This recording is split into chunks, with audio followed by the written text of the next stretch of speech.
tujuan hidupmu, tujuan hidupku sudah dipilih oleh Tuhan. Katakan dipilih. Katakan sudah. Bapak Ibu yang dikasihi Tuhan, misteri terbesar dalam hidup kita adalah masa depan. Banyak orang masih meraba-raba. Nanti kita lihat apa yang Alkitab katakan, bukan apa tokoh dunia katakan. Sekali lagi, kita akan ambil keputusan dan kesimpulan apa yang Tuhan katakan tentang hidupmu, apa yang Tuhan katakan tentang masa depan saudara. Sekali lagi, misteri terbesar dalam hidup kita adalah masa depan. Masa depanmu, masa depanku sudah dipilih oleh Tuhan. Yang setuju kata amin. Namun pemenuhannya, namun rutenya, namun perjalanannya ditentukan oleh saudara. Saya kasih contoh. Saya ada handphone. Ya, Anda 99% punya handphone. Pabrik handphone ketika memproduksi handphone, dia tidak produksi dengan try and error. Dia nggak bilang gini, kita coba aja deh buat handphone, mana tahu laku. Setiap pabrik ketika dia create handphone, sebelum produksi massal, sebelum dijual ke negara-negara, sebelum dipasarkan seluruh manusia, dia akan buat sampel. Kalau bahasa kerjanya mock up. Mock up itu sudah diteliti. Katakanlah bahan plastiknya virgin, katakanlah komponennya terbaik, katakanlah sudah teraplikasi dengan aplikasi-aplikasi yang sudah dites berulang-ulang kali untuk sampel. Kalau belum diulang lagi, dicoba lagi sampai satu mock up, sampai satu sampel yang sudah tidak ada kesalahan. Setelah jadi satu sampel itu, nah ini baru mereka ambil keputusan. Berapa yang akan diproduksi? Katakanlah handphone ini. Oke, udah jadi sampelnya, tidak ada error. Kita produksilah, katakanlah 100.000. Artinya gini Bapak Ibu, ketika sudah diproduksi 100.000 handphone, pabrik itu sudah menyelesaikannya di awal. Sekali lagi saya bicara pelan-pelan. Ketika pabrik sudah memproduksi 100.000 item, 100.000 pieces, pabrik itu sudah selesai dengan produk itu di awal. Sama halnya dengan saudara. Ketika Allah Bapa menciptakan saudara serupa segambar, ketika sudah jadi, ketika Tuhan sudah menghembuskan napas, maka produk itu, saya sebut nama produk manusia, produknya ilahi, manufakturnya surga, pabriknya surga. Ketika saudara saya sudah dijadikan Tuhan, maka manusia itu, Adam dan Hawa itu sudah selesai, sudah finish good, sudah komplit. Pertanyaannya, apa tujuan utama Tuhan menciptakan manusia? Kejadian 1:26 berkata, kita baca sama-sama, 1, 2, 3. Berfirmanlah Allah, baiklah kita menjadikan manusia menurut gambar dan rupa kita, supaya mereka berkuasa. Kata berkuasa. Tujuan Bapak, Ibu dan saya dijadikan, diciptakan adalah supaya berkuasa. Kata berkuasa. Jadi dengar kata Alkitab, jangan dengar kata tokoh-tokoh rohani di TikTok, Facebook lainnya. Itu sesat. Dia nggak blur otak kita. Pak Pendeta paling ini, udah saya jawabannya gini, kembali ke Alkitab. Karena Alkitab adalah sumber yang orisinil. Yang setuju dengan amin? Apa yang Tuhan katakan? Tuhan menciptakan manusia manusia supaya mereka berkuasa. Arti berkuasa adalah mengatur. Arti berkuasa adalah domain. Arti berkuasa adalah ruler. Arti berkuasa adalah pemimpin. Alkitab berkali-kali mengatakan, engkau jadi kepala, engkau jadi majikan. Yang setuju kata amin. Kita berikan tepuk tangan untuk Tuhan Yesus. Haleluya. Namun penggenapannya ditentukan oleh saudara dan saya. Tuhan mau Anda istimewa. Tuhan mau Anda jadi pemimpin. Tuhan mau Anda jadi terbaik dari versi Anda. Saya kasih ibarat burung beo. Contoh, katakanlah ada orang tua burung beo punya anak burung beo juga. Orang tua si beo punya dana, dia sekolahkan anaknya.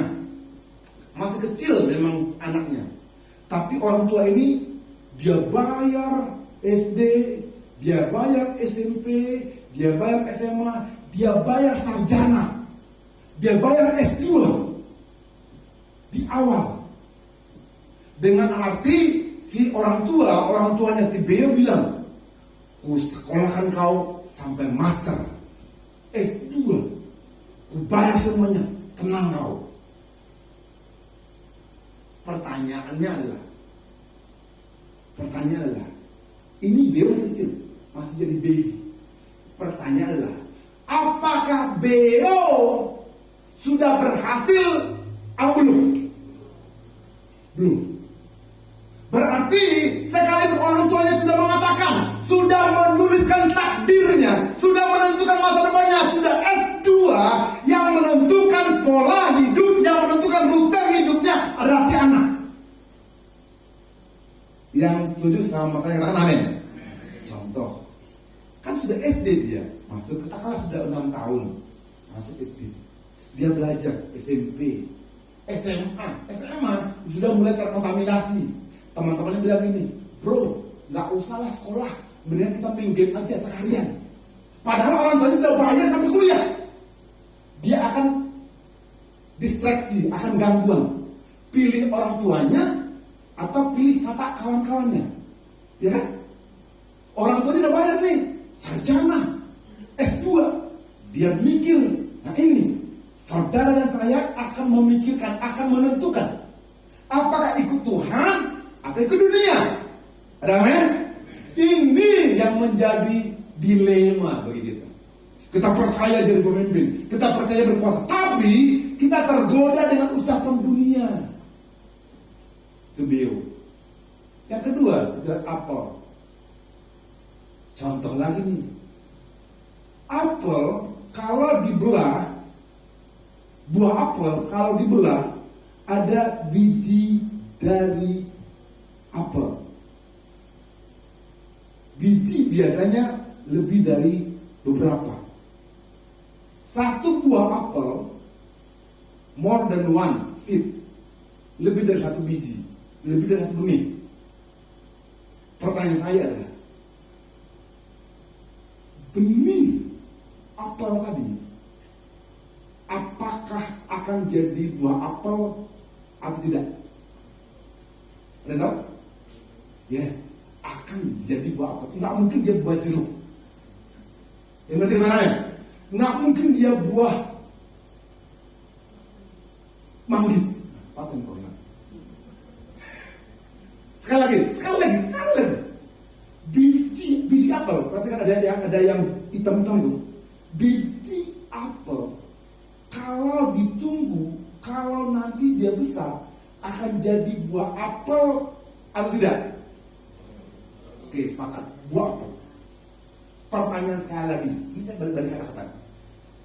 Biji apel akan menjadi pohon apel atau tidak? Jadi pohon apel. Berarti saya simpulkan untuk saudara, biji apel adalah pohon apel. Pohon apel adalah buah apel. Setuju ya? Setuju kan nih? Masih gini-gini juga nih. Gode. Ini Pak Pendeta bicara apa sih? Ini kalau Anda ikuti, Anda akan tercengang dengan hidupmu. Anda akan berubah total. Sekali lagi, biji apel adalah pohon apel.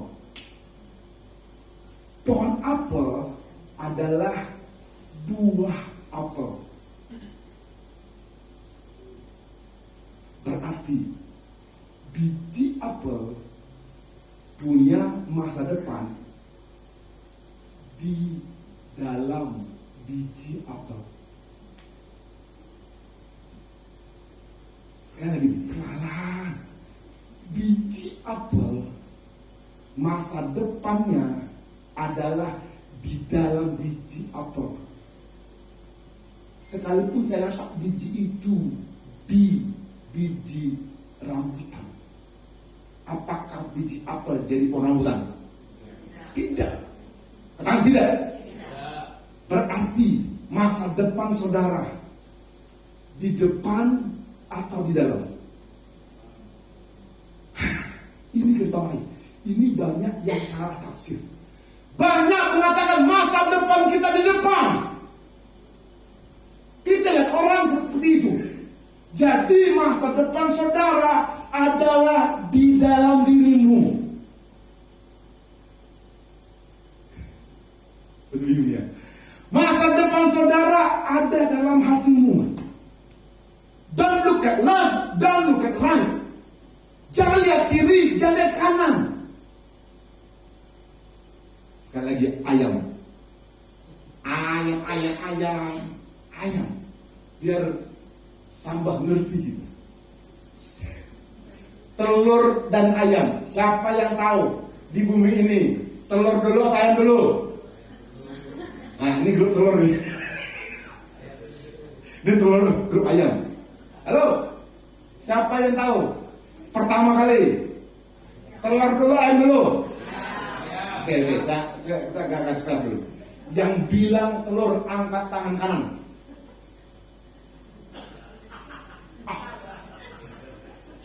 Mana bro? Ya, yang benar adalah ayam. Polanya adalah Adam Hawa kan jadi sudah besar. Burung di udara, ikan berkeriapan, tidak benih. Saya mau katakan seperti ini. Awal penciptaan adalah ayam. Kita garis bawah sepakat lah. Ayam ketika bertelur, pertanyaan saya lagi, telur itu akan menjadi ayam atau angsa? Oke, udah benar, berani nih. Gitu kan. Udah pede habis nih, udah tahu jawabannya. Oke, kita sepakat, telur ayam akan menjadi anak ayam. Pertanyaan saya lagi, anak ayam akan menjadi induk ayam atau induk angsa? Oke, selanjutnya lagi ini. Ayam punya telur. Telur ini akan menetas jadi anak ayam. Anak ayam bisa berhasil ada dua cara. Yang pertama, nalurinya di hati, di dalamnya ada benih. Kita belajar kan benih biji apel itu dari dalam. Not depend on situasi. Alam saya bercampur-campur.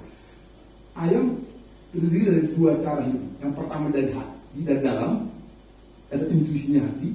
Yang kedua dari cara dia lihat induknya. Induknya bagaimana cari makan. Dilihat mamanya, oh guys ya. Bagaimana dia berhadapan dengan predator, dengan musuh, oh lari ya. Bagaimana dia cara minum air, oh Bapak Ibu yang saya kasih dalam Kristus. Ayam bisa survive menjadi tujuan, destiny, takdir ayam ada dua.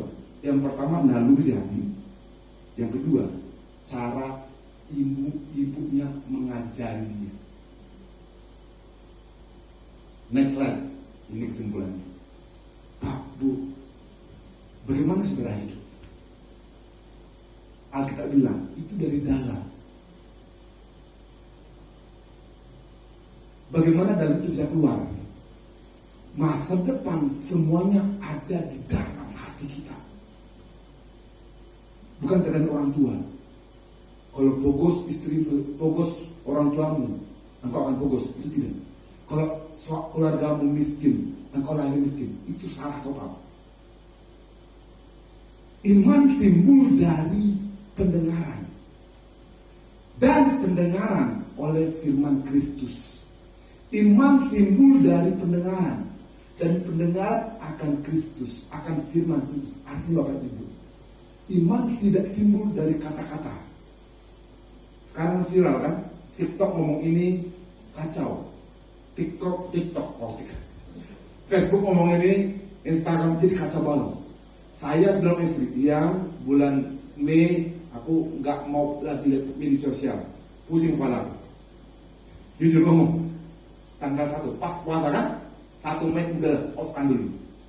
Baru tadi ke broadcast, langsung di like Pak Pahan, paten loh.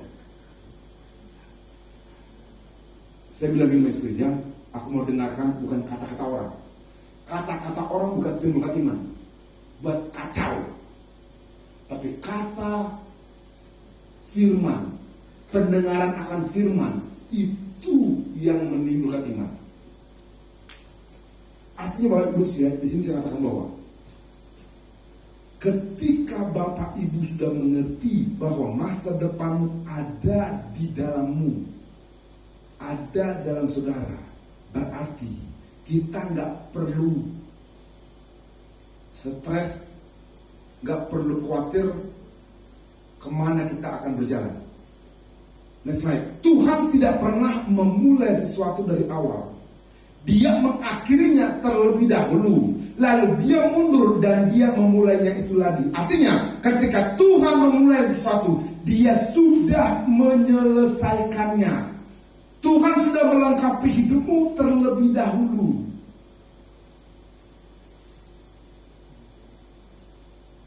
Kita tidak perlu khawatir. Alkitab bilang gini, jangan khawatir apa yang kau makan, jangan khawatir apa yang kau minum, jangan khawatir apa yang kau pakai. 3 ini yang paling krusial. Pak, kalau Bapak tanpa pakaian, saya hidup nggak? Saya hidup nggak? Nggak bisa. Engkau akan di kamar terus dari bayi sampai mati. Ada yang berani tanpa baju keluar, dikebukin masak. Orang gila gitu. Orang gila, bukan baju kau. Bener nggak? Antara gitu. Jangan khawatir dengan apa yang kau pakai. Berarti Tuhan siapkan pakaian. Yang kedua, jangan khawatir apa yang kau minum. Pertanyaan saya, coba nggak minum selama 30 hari, mati apa enggak? Mati. Nah, berarti itu krusial. Jangan khawatir apa yang kau makan. Berarti Tuhan katakan, yang krusial saja Tuhan sudah jamin. Apalagi yang lain. Kita tidak perlu khawatir. Kenapa? Di tangan saudara sudah ada buku manual. Sudah ada yang ngajarin. Sudah ada Alkitab. Sekarang paling simpel. Kalau stres, cari Google. Cari Alkitab. Searching. Bagaimana tidak stres. Bagaimana menghadapi krisis. Google. Ada ayat-ayatnya. Bagaimana menghadapi keluarga berantakan? Ada di Alkitab. Sudah ada cara-caranya. Sudah ada tanda-tanda kehidupan. Sudah ada rambu-rambunya. Bagian kita lah untuk mengikuti perjalanan hidup ini. Efesus 1 ayat 11. Aku katakan, Efesus 1:12, di dalam Kristus, karena di dalam Dialah kami mendapat bagian yang dijanjikan.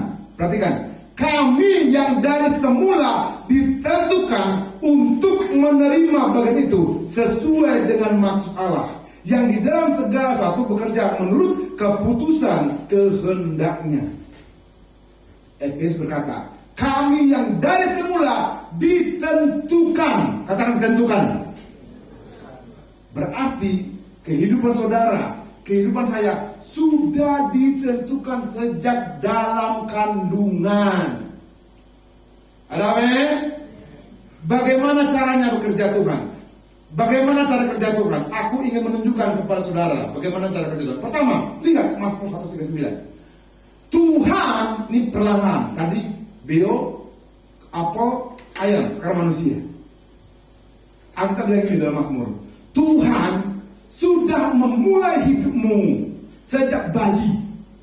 Bayi yang baru lahir di kandung. Sebab engkaulah yang membentuk buah pinggangku, menenun aku dalam kandungan ibuku.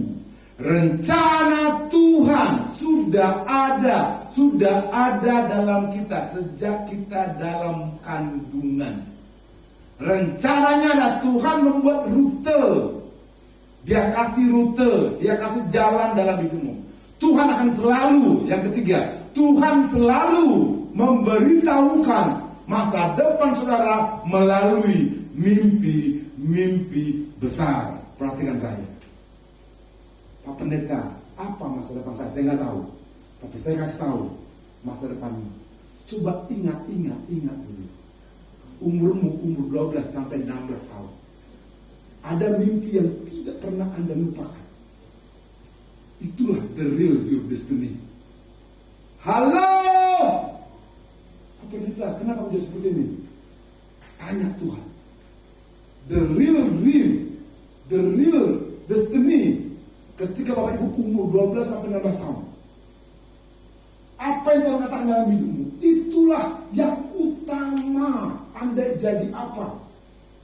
Jangan anakmu pengen bongkar-bongkar pasang, tapi Anda paksa jadi dokter. Pecah masa depan. Jangan anakmu suka nyanyi, Anda bilang, udah gambar aja kau, pelukis. Pecah masa depan. Pak, Anda boleh nanti di rumah, suami istri boleh ngobrol. Hei, apa sih mimpimu dulu 12 sampai 16 tahun? Nanti kita berdoa, mimpi itu yang diaktifkan. Karena sekarang Bapak, coba Anda cek, ketika Anda hidup, Anda stres. Kenapa saya seperti ini? Jangan-jangan Anda lari dari potensi Tuhan. Saya nggak mau seperti ini. Kok jadi seperti ini sih? Jangan-jangan Anda lari dari rutenya Tuhan. Seperti Beo tadi. Beo sudah menentukan dia S1, S2, udah bayar. Tapi tengah jalan, anak Beo bilang gini, mending saya dengar dunia daripada dengar orang tuanya. Saya mengajak Bapak Ibu hari ini, Pak Pendeta, umur saya sudah 70. Tidak ada yang mustahil bagi Tuhan. Selama saudara kembali ke potensi ilahi,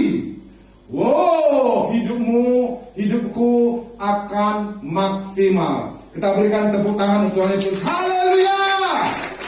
Start from your dream. Setelah mimpi-mimpi besar itu, Tuhan tanya kesiapan saudara. Setelah Anda mimpi, Tuhan tanya, ready or not ready? Jika kamu belum memiliki kedewasaan, martabat, pengalaman, dan kebijaksanaan untuk masa depan itu, maka akan ada rute yang lain. Jalan yang harus kamu lewati untuk mempersiapkanmu menghadapi masa depan. Nah, dalam perjalanan itu Tuhan akan memproses. Katakan proses. Katakan proses. Kadang-kala untuk merobekmu. Gak sakit proses. Rencana bukan untuk menjauhkanmu dari Tuhan, tapi masa depan, tapi untuk mempersiapkanmu bagaimana menghadapi masa depan itu. Masa depan yang Tuhan inginkan adalah saudara menjadi seorang wanita yang hebat, pria dewasa, wanita bijaksana, pria luar biasa. Jadi Tuhan mau menyiapkan seluruh rencana itu dalam hidup saudara. Ada amin? Kita berikan tepuk tangan untuk Tuhan Yesus. Haleluya! Kadang-kadang dalam proses Tuhan sobek pakaianmu, bahkan keluargamu sendiri yang merobek pakaianmu, sehingga mereka kadang memasukkan engkau dalam lubang. Tujuannya untuk memperbaiki mentalmu agar dewasa. Katakan dewasa. Katakan dewasa. Tuhan mau saudara sebelum mencapai potensi yang maksimal, Anda memiliki hati mental yang dewasa. Katakan pada diri sendiri, Tuhan, aku mau dewasa. Itu yang Tuhan mau untuk proses saudara. Jika Tuhan memberitahu Yusuf, kan Yusuf dapat mimpi umur 16 tahun. Dia bilang sama abang-abangnya, "My brothers, I have big dream." Kata brothernya, "What is your dream?" Dia lihat gini, every light, semua bulan worship me. Orang-orang menyembah saya. Dan abang-abangnya, "Come on." Coba kalau seandainya Yusuf diberitahu Tuhan, kamu akan menjadi pemimpin Mesir. Kamu akan memberikan makan bangsa-bangsa. Padahal dia masih kecil. Dia akan stres. Makan aja masih sama orang tua, ini kasih orang lain, gak mungkin lah. Tuhan gak kasih tahu masa depanmu real. Tuhan kasih tahu tanda-tandanya. Tapi lihat ketika dia dapat mimpi, apa yang terjadi? Dia dirobek. Baju yang dibeli oleh ayahnya warna-warni dirobek oleh abang-abangnya. Dan dibuang ke sumur. Dan dijual jadi budak. Dan jadi staf di Potifar. Setelah itu apa? Dibuang ke penjara. Prosesnya panjang. Prosesnya cukup lama. Sampai hatinya dewasa. Coba kalau seandainya ketika dia dibuang ke sumur, lubang, dia bilang gini, kok saya menyembah Tuhan malah dibuang? Kok malah baju saya dirobek-robek?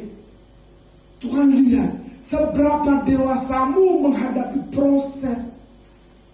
Pak Pendeta, aku udah dihina. Pak Pendeta, aku udah diinjak-injak. Ternyata itu Tuhan mau.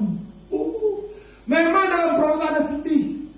Dalam proses air mata tumpah. Dalam proses Anda dihancurkan. Untuk apa? Untuk hati. Biar dewasa. Pak, Bu, saya mau katakan, ternyata proses itu dari Tuhan. Kalau ingin jadi kepala dan majikan, jangan usir proses. Jangan tengking proses. Jangan suruh-suruh pergi ke proses. Di dalam proseslah segala sesuatu dibentuk. Dalam proseslah dikurangi, ditambahkan sesuai dengan keinginan si pembuat. Berada dalam proses Tuhan memang tidak menyenangkan, menguras emosi, air mata, dan meremukkan hati. Saat di posisi ini kita tidak dapat berpikir jernih.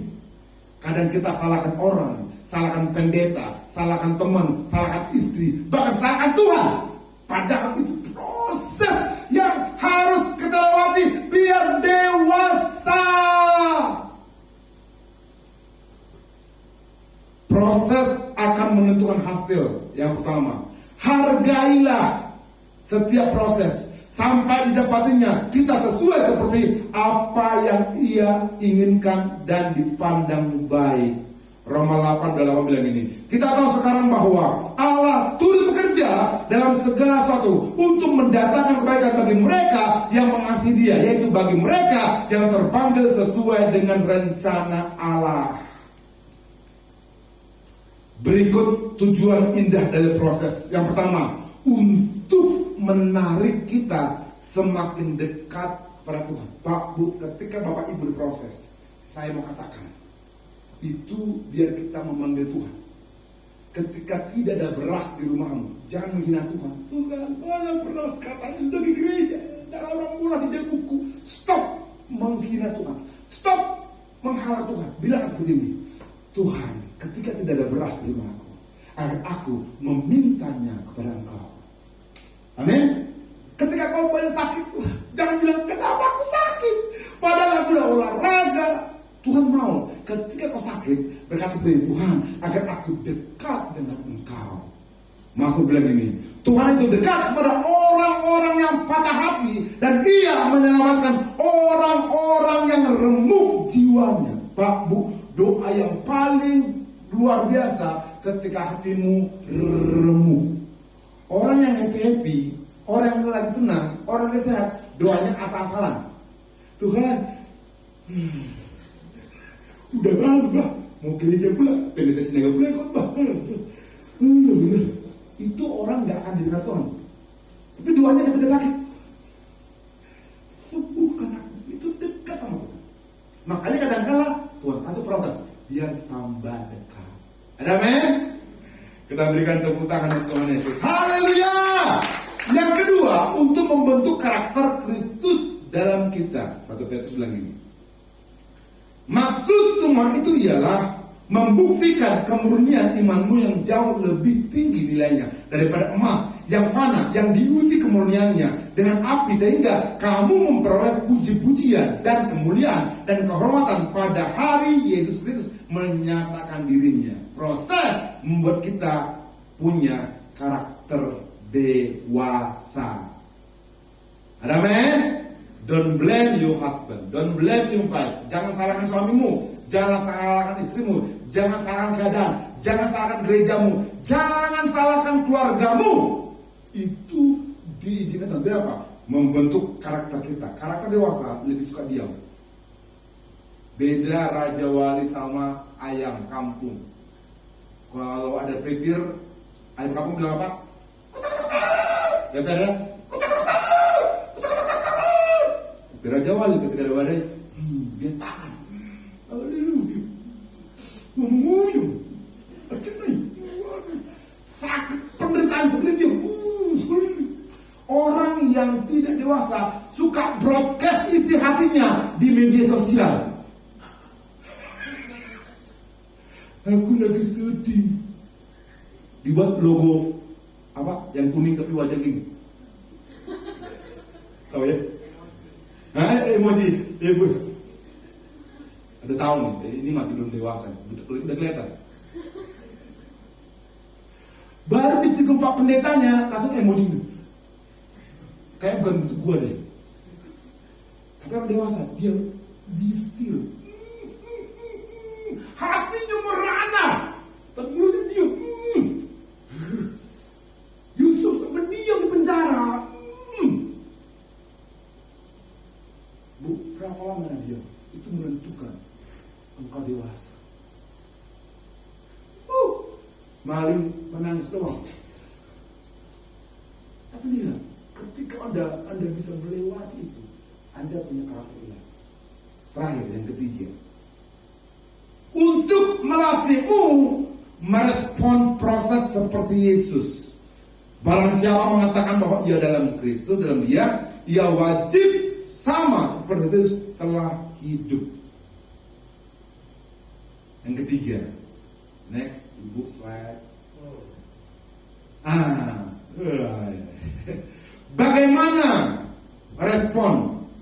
Ini yang terakhir. Selalu ingat bahwa semua rencana Tuhan pastilah indah.